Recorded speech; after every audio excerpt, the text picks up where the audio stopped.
Quan mirem el paisatge que ens envolta, pot semblar que cada element és independent. El riu, la muntanya, els arbres, el mar... Però en realitat, tots formen part d'un sistema connectat.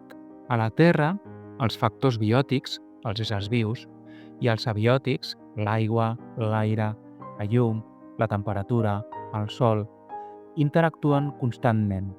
Per entendre-ho millor, viatgem a diferents espais com els del Baix Llobregat i el del Garraf. Al delta del Llobregat, l'aigua dolça del riu es barreja amb l'aigua salada del mar. Aquest factor abiòtic, l'aigua, condiciona la vida de centenars d'espècies d'ocells, de peixos i de plantes. Aquí també hi ha factors humans, els conreus, els canals de reg, les infraestructures. El cicle de l'aigua i el de la matèria es donen la mà. L'evaporació, la pluja, la fotosíntesi de les plantes dels camps, tot està connectat. Si ens movem cap al Garraf, el paisatge és molt diferent. Un terreny càrstic amb roques calcàries i coves. Aquí la pluja s'escola ràpidament per sota terra i dona lloc a aqüífers. Els factors abiòtics, com el tipus de sol i el clima mediterrani amb estius secs i calorosos, determinen quina vegetació pot créixer: pins, màquies i margalló.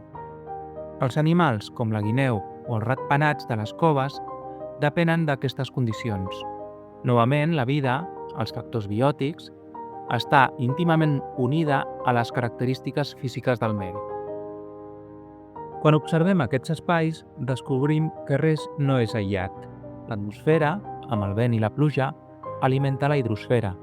L'aigua dels rius circula i connecta ecosistemes, des dels Pirineus fins al mar. El cicle del carboni també hi és present.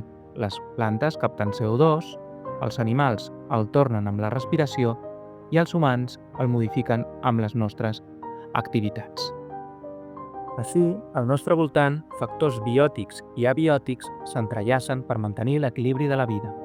Entendre aquestes connexions ens ajuda a valorar millor els espais que tenim a prop, com el delta del Llobregat o el massís del Garraf, i a veure que formem part d'un sistema comú, el planeta Terra.